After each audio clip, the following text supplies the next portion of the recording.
Hey everyone, I'm the Canadian Lad, and today I'm going to be breaking down Ant-Man and the Wasp Quantumania, and yes, I have titled the video 0.25x speed, even though I can't watch it in slow motion until the Blu-ray releases. However, I did end up watching the film 5 times in theaters, so if you do the maths, I actually spent more time watching this film in regular speed than I would have if I watched it at 0.25x speed. So this is not really a clickbait, and I promise you lads, the details I'm going to give you in this video will live up to its title. Now this video will have a second part. In this one, I'm only going to give you hidden details and Easter eggs I found, and in the next video I will tell you my review and what I really think went wrong with this film. Now lads, with Valentine's Day behind us, I'm sure some of your pockets are hurting, but don't worry, luckily today's sponsor, Raid Shadow Legends, is completely free to play. Let's review my favorite raid bosses and tips. They drop amazing rewards when you beat them, so these tips are gold. This mighty dragon will literally eat you alive if you're not prepared. If you pick Kale as your starter, he'll be your MVP while taking it on. Next up, my boy Fire Knight, who looks absolutely terrifying, needs champions that deal multiple hits to break through that shield, otherwise your attacks are useless. I recommend adding Aethel to your rooster. And if you're not scared of spiders, you'll be facing this giant queen spider. She can spawn little spiders that help her heal and increase her damage. But don't worry, all 4 starter champs have a powerful AoE attack to get those little guys out of your way, so the queen doesn't get the chance to use them. Right now, new raid players can enjoy a special Valentine's Day themed adventure with the Raid Love Quest. Head over to raidlovequest.plarium.com and enter your player ID until March 14th and play minigames to win real-life prizes, including Valentine's Day themed raid champs or even Amazon gift cards worth up to $1,000. And don't worry, existing raid players, use a special promo code SENDValentine23, that's STValentine23, to get a small Valentine's gift. On top of the Valentine's event, new players use my link or scan the QR code to get a free starter pack with this awesome in-game loot. Let's get on with the video. Number 1. He Who Remains from Loki Season 1 now appears in the Marvel intro instead of War Machine. Now this is the first time that a Marvel villain actually appeared in a Marvel intro. Until this film, it only had clips of our superheroes, but I think Marvel is trying to tell us something here. I think He Who Remains was in fact a good character. Perhaps he was telling the truth that his variants are worse than him, and killing him wasn't a good idea, and that's why the VFX team has put his character right at the intro. And this brings me to another detail, number 2. This film began with a reference to Loki Season 1 and ended with giving us a glimpse into Loki Season 2. Now that's a full circle in it. Number 3. When we see Scott and Hope both suiting up using nanotech, notice Hope's reflection in the background. As soon as Hope's suit materializes, the shadow changes as well, so the VFX team made sure to CGI the shadow to reflect Hope's suit accurately. Marvel did something similar in Spider-Man No Way Home as well, and I'm glad the VFX team continues to pay such attention to detail. Also notice when Scott suits up, this guy working at his desk gets surprised looking at Scott's suit. Number 4. The first time we ever saw Scott Lang in the MCU, he was serving time in jail, and now the first time we see a grown-up Cassie Lang, she's being held in a police station. So right off the bat they established that Cassie is gonna follow the same footsteps as her father. Number 5. When Janet, Hank, and Hope fly through the quantum realm, they come across an outpost with a lot of soldiers. But notice there's a mural of Kang the Conqueror in this giant wall. Janet of course sees this and immediately understands Kang is ruling this realm. Number 6. Inside the probability storm, Scott Lang meets a variant of himself who still works at Baskin-Robbins, meaning this is how Scott's life would look had he not got fired from Baskin-Robbins. However, there's one big issue with this scene, and I can't help but talk about it. MODOK said Scott is looking at every possible choice he could make existing all at once. And if that's the case, Baskin-Robbins Scott shouldn't be here, because if Scott doesn't get fired from Baskin-Robbins, he doesn't become an Avenger, meaning this variant will never even end up in the quantum realm in the first place. So him being here actually goes against the laws of physics. Scott should only see the choices he will make from this moment on, not his whole general life. And if they really meant to show every possibility of Scott Lang's life, they should have added a few more variants who worked at some place other than Baskin-Robbins. I understand this whole thing was done to use as a comic relief, but if you go against physics that hard, my mind can't take it. Number 7. In this same scene where Scott sees every possible outcome, I noticed something very interesting here. Notice when Scott was standing here alone talking to MODOK over the comm, we didn't see any of the variants yet. But notice as soon as our Scott takes a step forward, we start seeing the variants coming out, because this step is a choice Scott made, and that immediately gave birth to another possibility. So the point I'm trying to make is, Scott was all alone here in this probability storm, but as soon as he made a choice, aka stepped forward, he also created another alternate timeline. This has to be intended, and I really appreciate this detail, because unlike the previous detail, here Marvel did follow the laws of physics. Number 8. Now, I'm a bit unhappy with how this film turned out to be, but there's one moment in this film that literally gave me chills, and I'm pretty sure as soon as I tell you what it is, you will also appreciate that moment. And yes, it again has to do with this same scene. So our Scott Lang, with the help of all of his variants, was trying to shrink the multiversal core back to its original size, but he failed because one PIM disk isn't enough to shrink it down, and as a result, the pile of variants starts falling down. And while all of this are going on, Hope has also entered the probability storm and saves our Scott. And here comes the moment that gave me goosebumps. Notice what happens as soon as Hope holds Scott's hand. All of their possible choices get sucked into one, meaning up until Hope showed up and held Scott's hand, they both had an infinite number of possibilities where things could go wrong. But as soon as they hold each other's hand, from this moment there's just one possibility ahead of them, and that's their own future. I didn't think of it the first time I watched it, but on my second time I was like, okay, this is amazing. Number 9. Now there's an ongoing theory that Scott may have returned to an alternate timeline and not his own at the end of the film, but there are some big reasons why I don't support this theory, so let me explain it to you. Some people on Reddit are saying that there's a graffiti of Ant-Man's helmet on the wall at the end of the movie which previously wasn't there, and the proof they use is that when Scott walked in the same sidewalk in the beginning of the movie, it wasn't there. But how do we know it's not there? It's not the same camera angle. And then the theory says this coffee shop guy, aka Ruben, charging Scott $12, whereas at the beginning of the movie he gave him coffee for free, also goes to show that this is an alternate timeline. But this is really silly because this coffee shop guy literally admitted that he mistook Scott for Spider-Man and says, "I was wrong, you're the other bug, you get big and small." So this scene quite clearly establishes that this is a continuation of what happened before, and of course it's the same timeline. Now as far as the NPCs are concerned, I mean the bystanders, them doing a double take when they see Scott is literally what they have been doing since the beginning of the film. So if the beginning wasn't weird, why are we saying the ending is a different timeline? We have to understand that Scott is now a celebrity. He's saved the entire world, he's an Avenger, and has a book out. So people taking a double look shouldn't be a clue of it being an alternate timeline. Number 10, and this is by far my favorite detail of the movie. It's not a visual detail, but it's something to think about. Something that will make you go, whoa, now I see it. But before I tell you what it is, let me ask you a question. Why do you think Kang didn't use the PIM particle from Scott Lang and just steal the multiversal core himself? Well, here's the answer. Kang is totally capable of using PIM particles to shrink down and steal the multiversal core himself. That's not a problem, but it's the probability storm that he's afraid of, because Kang does fear his own variants. He cannot risk creating more variants of himself because he fears they will turn on him the same way other variants of himself did. Plus, he's on a mission to literally kill all of his variants, so why would he create more variants in the process? However, Scott and his variants have that ant mentality of helping each other, and that is one of the key reasons he's one of the few people that can pull off this heist and not get killed by his own variants. Now, if I had written this film, I would have made sure to make this point loud and clear and not leave it up to the audience to figure it out themselves, because many people might not realize this. And that's it. This would be my breakdown of Ant-Man and the Wasp: Quantumania. My review on the overall film will be in the second part of this video. Until then, please comment below if you noticed a hidden detail or an Easter egg that I missed. Now, having said that, I will say that I deliberately didn't mention a lot of the obvious hidden details, because I didn't want to waste your valuable time. So if you like this video, then please give me a thumbs up, grab the subscribe button, and turn notifications on. Follow me on Instagram and Twitter to get updates about my videos. Till then, I'll see you lads in the next one.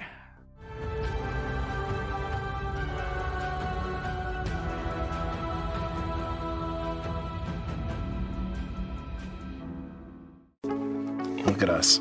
Hey, look at us. Look at us. Huh? Who would have thought? Not me.